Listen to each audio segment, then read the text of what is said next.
कोकणात सलग 5व्या दिवशी समुद्राला मोठं उधाण. समुद्राला उधाण आल्याने किनारपट्टी भागात सोसाट्याचा वारा.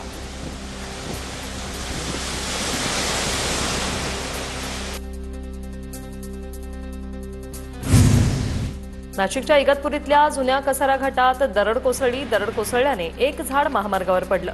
वाहतुकीला अडथळा निर्माण झाल्याने वाहतूक संथ गतीने. अमरावती जिल्ह्यात पावसाची जोरदार बॅटिंग. 3 मंडळात अतिवृष्टी तर सिपना, गडगा आणि तापी नदीला पूर. वरुड तालुक्यात मात्र सर्वात कमी पावसाची नोंद. कृष्णा नदीची पाणी पातळी वाढल्याने साताऱ्यातल्या मढे गावचा पूल पाण्याखाली. पर्यायी मार्गाचा वापर करण्याचं सातारा पोलिसांचं आवाहन.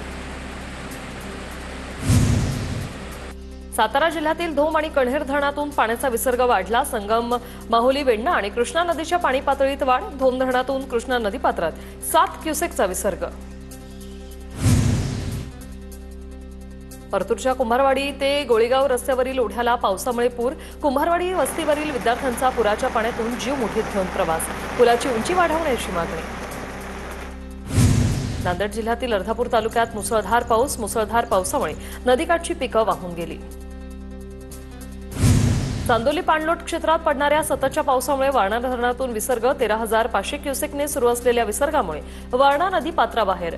नदीकाठच्या नागरिकांना सतर्कतेचा इशारा.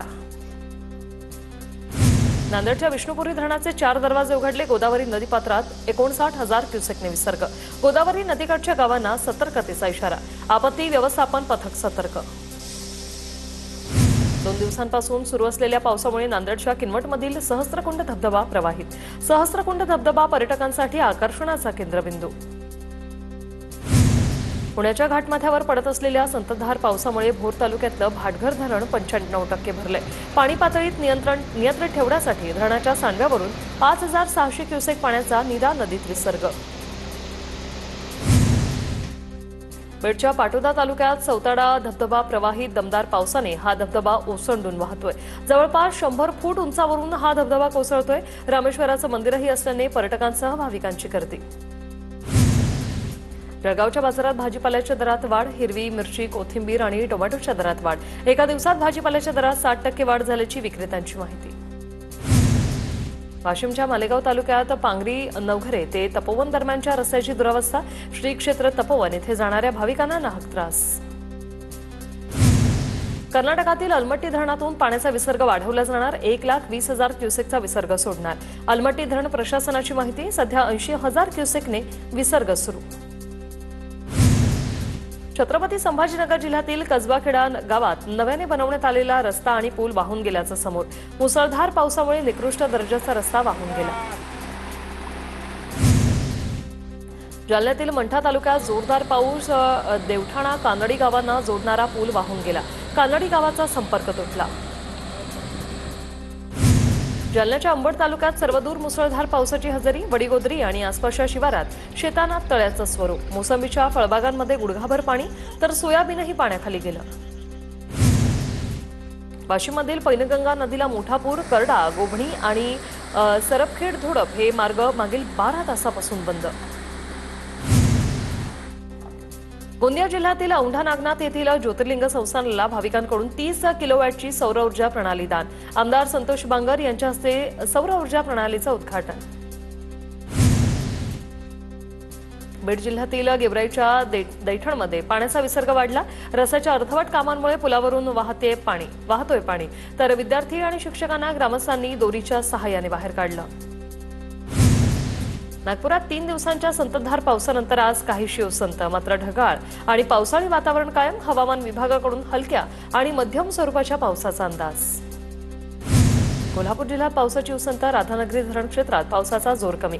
नद्यांच्या पाणी पातळीत वाढ मात्र कायम. पंचगंगा नदीची पाणी पातळी 33 फूट 4 इंचावर. धाराशिवमध्ये 2 दिवसांच्या पावसानं नदी नाले तुडुंब. तिरणा नदीलाही पूर. जिल्ह्यातील महत्त्वाचे प्रकल्पही ओव्हरफ्लो होण्याच्या मार्गावर. निळवंडे धरणातील विसर्ग वाढवला. निळवंडे धरणातून 8,500 क्युसेकनं विसर्ग सुरू. नदीकाठच्या गावांना सतर्कतेचा इशारा. भंडारदरा आणि निळवंडे धरण पाणलोट क्षेत्रात पावसाचा जोर कायम. जालन्यातील परतूर, मंठा आणि घनसावंगी तालुक्यात मुसळधार पाऊस. नदी नाल्यांना पूर. शेतात पाणी साचल्यानं खरीप पिकांचं नुकसान. नागपूरच्या सालेमेंढा गावात पोहण्यासाठी गेलेल्या तरुणाचा बुडून मृत्यू. पोहताना पाण्याचा अंदाज न आल्याने 20 वर्षीय तरुण बुडाला. 4 ते 5 तासांवर नंतर तरुणाचा मृतदेह सापडला. गोंदियातील हाजरा धबधब्यावर आज रविवार असल्यामुळे पर्यटकांची गर्दी होण्याची शक्यता. पावसामुळे हाजरा धबधबा परिसरात मनमोहक दृश्य. जळगावच्या 40 गावात जोरदार पावसाची हजेरी. नाले ओव्हरफ्लो झाल्याने रस्त्यावर पाणी साचलं. शहरातील नालेसापाईच्या बोजवारा उडाल्याचं चित्र. जळगावातील डोंगरी नदीच्या पुराच्या पाण्यात तरुणांची स्टंटबाजी. Video viral. दरम्यान पुलावरून मोठ्या प्रमाणात पाणी वाहत असल्याने चंडिका देवीच्या दर्शनासाठी गेलेले अनेक भाविक अडकले होते. शिंदेच्या शिवसेनेच्या राजन साळवींनी घेतली विजय घाडगेंची भेट. राजन साळवींनी लातूरच्या हॉस्पिटलमध्ये विजय घाडगेंची भेट घेतली. उपमुख्यमंत्री अजित पवारांनी शरद पवारांचे माजी आमदार प्राजक्त तनपुरे आणि प्रसाद तनपुरेंची भेट घेतली. शेतकरी मेळाव्यानंतर तनपुरेंच्या घरी अजितदादांचं स्नेहभोजन. प्राजक्त तनपुरे अजित पवारांसोबत जाणार असल्याची चर्चा. उद्धव ठाकरे मुख्यमंत्री व्हावेत यासाठी नांदेडमध्ये दुग्धाभिषेक. शिवसैनिकांकडून उद्धव ठाकरेंसाठी श्री विमलेश्वर महादेवाला साकडं.